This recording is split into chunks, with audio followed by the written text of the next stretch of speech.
ये आपका lab manual है बेटा। ठीक है, ऑब्जेक्ट ओरिएंटेड प्रोग्रामिंग का लैब मैनुअल।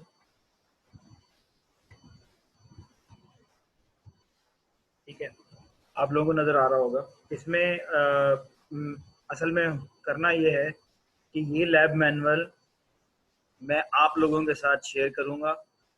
आप लोगों को एक असाइनमेंट दिया जाएगा गूगल क्लासरूम के ऊपर। उस असाइनमेंट में आपको ये लैब मैनुअल उसके साथ ये अटैच करके दिया जाएगा।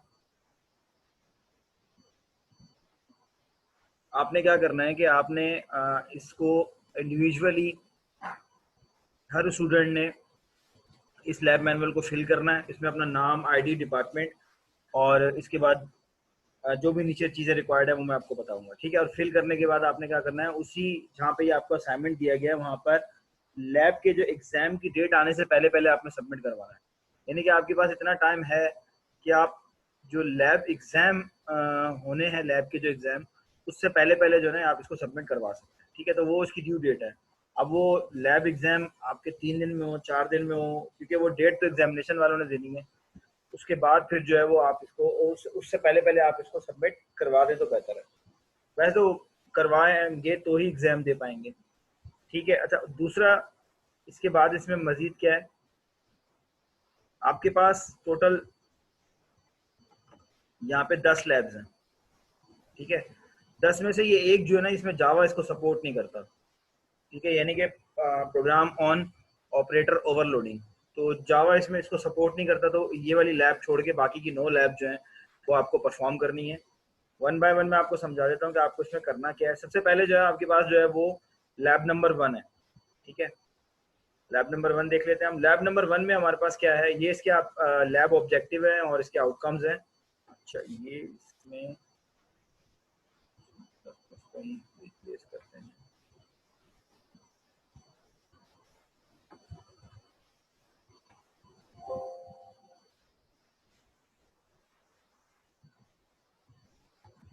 ठीक है, तो ये मैंने इसको, ये हमारे पास क्या है,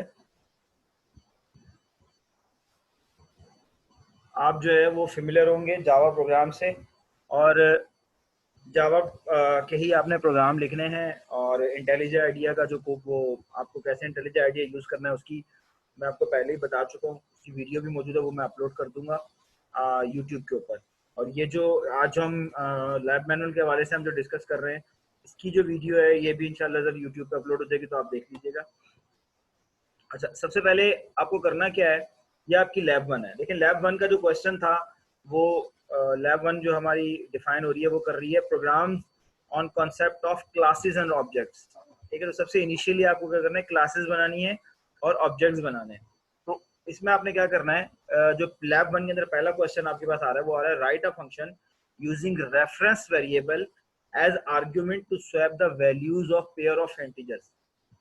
ठीक है, तो आपने क्या करना है, इसका सुडो कोड लिखना है यहाँ पे। ठीक है, ये बहुत सिंपल सा एक प्रोग्राम है जिसके अंदर आप एक क्लास बनाएंगे और ऑब्जेक्ट्स को यूज करते हुए इसको बनाएंगे। ठीक है, यानी कि वो जो हमारी पुरानी स्ट्रक्चर प्रोग्रामिंग थी वो हमने यूज नहीं करनी। हमने क्लासेस और ऑब्जेक्ट्स यूज करने हैं और ऑब्जेक्ट ओरिएंटेड प्रोग्रामिंग के कॉन्सेप्ट यूज करेंगे। ठीक है, तो सबसे पहली जो लैब है वो उसमें हम क्लासेस और क्लास और ऑब्जेक्ट बनाएंगे। तो सबसे पहले क्या, write up function using reference variables as argument to swap the value of pair integers. यानी कि 2 इंटीजर्स का पेयर है, उनकी वैल्यू आपने स्वैप करवानी है क्लास और ऑब्जेक्ट की मदद से रेफरेंस वेरिएबल की जरूरत। रेफरेंस वेरिएबल क्या होता है, क्लास का जो रेफरेंस वेरिएबल होता है ये उसकी बात कर रहा है। यानी कि हम जो ऑब्जेक्ट बनाते हैं that is called the reference variable. ठीक है, जो कि किसी ना किसी ऑब्जेक्ट को रेफर कर रहा होता है। ये हम थ्योरी में पढ़ चुके हैं चीजें और इसका हम कोड भी देख चुके हैं। अच्छा, write a inline function to find largest of 3 numbers. ठीक है, तो इनलाइन फंक्शन आपने लिखना है। ठीक है, इसके अलावा आपने थर्ड जो है, write a function power to raise a number to number m to power n। ठीक है, ये इस तरह से इनका आपने पहले सूडो कोड लिखना है। ठीक है, और उसके बाद आपने इसका आउटपुट लिखना है। ठीक है, सूडो कोड बहुत आसान होता है, यानी कि आप इसको नॉर्मल लैंग्वेज के अंदर जो कि अंडरस्टैंडेबल हो ह्यूमन के लिए आसानी से, यानी कि जैसे सपोज जैसे आपको याद होगा मैथमेटिक्स के क्वेश्चन सॉल्व करते थे तो पहले आप क्या करते थे, उनकी सॉर्ट आउट कर लेते थे। आपको याद होगा हम लोगों ने जब क्लासेस पे काम करना शुरू किया था तो मैंने आपको एक एक हमारे पास एक प्रॉब्लम थी, उस प्रॉब्लम की हमने उसको कन्वर्ट किया था क्लासेस के अंदर। सबसे पहले एक प्रॉब्लम थी और उस प्रॉब्लम को हमने क्लासेस में कन्वर्ट किया था, यानी कि क्लास डायग्राम बनाई थी। तो उसको बनाने का एक बहुत लंबा लेंथी प्रोसीजर था। वो इतना लंबा लेंथी तो नहीं है ये, लेकिन ये है कि आपको पहले इस प्रोग्राम को सूडो कोड में कन्वर्ट करेंगे। जब इसको सूडो कोड में कन्वर्ट कर लेंगे, यानी कि इसमें से अपने रिक्वायरमेंट की चीजें जो आपको चाहिए एक एप्लीकेशन या अपना जावा का प्रोग्राम बनाने के लिए, तो वो सूडो कोड में आप लिखेंगे कैसे हमारा प्रोग्राम रन होगा। और उसके बाद यहाँ पे आप आउटपुट लिखेंगे। इसका आउटपुट में आपके पास क्या है,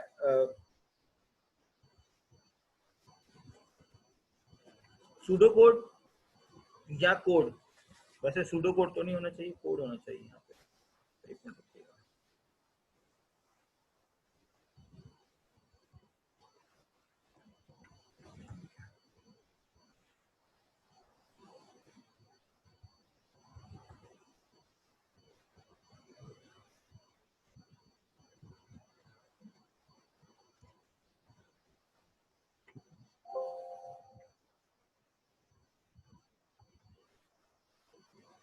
अच्छा, यहाँ पे आपका आएगा कोड, सूडो कोड नहीं आएगा। यहाँ पे आपने लिखना है कोड, अपने जो प्रोग्राम है उस प्रोग्राम का कोड यहाँ पे आप, यानी कि जो भी प्रोग्राम का कोड आपने लिखा है वो कोड यहाँ पे आ जाएगा। और आउटपुट में आप क्या करेंगे, यानी कि जब उस प्रोग्राम को आपने रन किया है, तो रन करने के बाद जो रिजल्ट जनरेट होकर आपके पास आ रहा है, जो आउटपुट आपके पास आ रहा है, उस आउटपुट की स्क्रीनशॉट स्नैप यहाँ पे आपने लगानी है। ठीक है, हर क्वेश्चन को सॉल्व करना है, उसका कोड लिखना है यहाँ पे। इसका ये जो भी ये कह रहा है इसका कोड बनाना है यहाँ पे, और कोड का आउटपुट यहाँ पे आपको लिखना है। ठीक है, ऐसा से इसका थर्ड क्वेश्चन है, ये उसकी उसी की क्वेश्चन की वो दे रहा है आपको, ऑप्शन दे रहा है, चॉइसेस। ये आउटपुट की एक एग्जांपल दे रहा है आपको। अच्छा, उसके बाद आपके पास है वाइवा क्वेश्चन। ठीक है, डिफरेंट, ये जो इसके ऊपर आप जो तीनों सवाल जो आपने किए उससे रिलेटेड इसके अंदर क्या है, वाइवा के क्वेश्चन थे आपके पास। फिर आपके पास आगे लैब 2।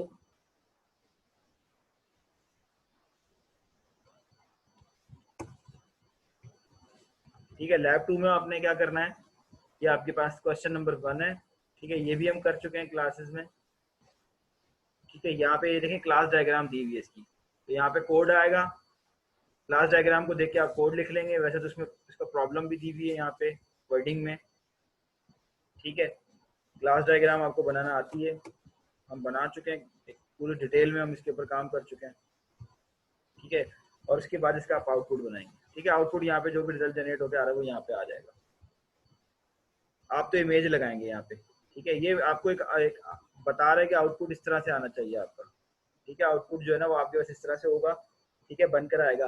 लेकिन आपने प्रोग्राम, आपका जो आईडी है या आपका आउटपुट विंडो जो आपके पास आएगी, जब आप अपना कोड लिखेंगे और रन करेंगे, तो उसके बाद जो आउटपुट विंडो आएगी उसका जो रिजल्ट जनरेट होकर आएगा वो आपको इसमें लिखना है।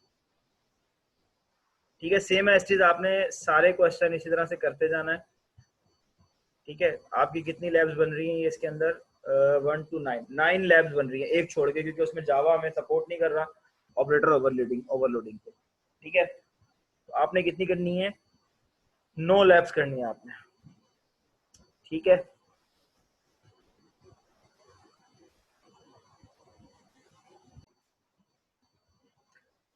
ठीक है क्लास, ये हमारी लैब मैनुअल था। अब हम कंटिन्यू करते हैं अपने कोड की तरफ।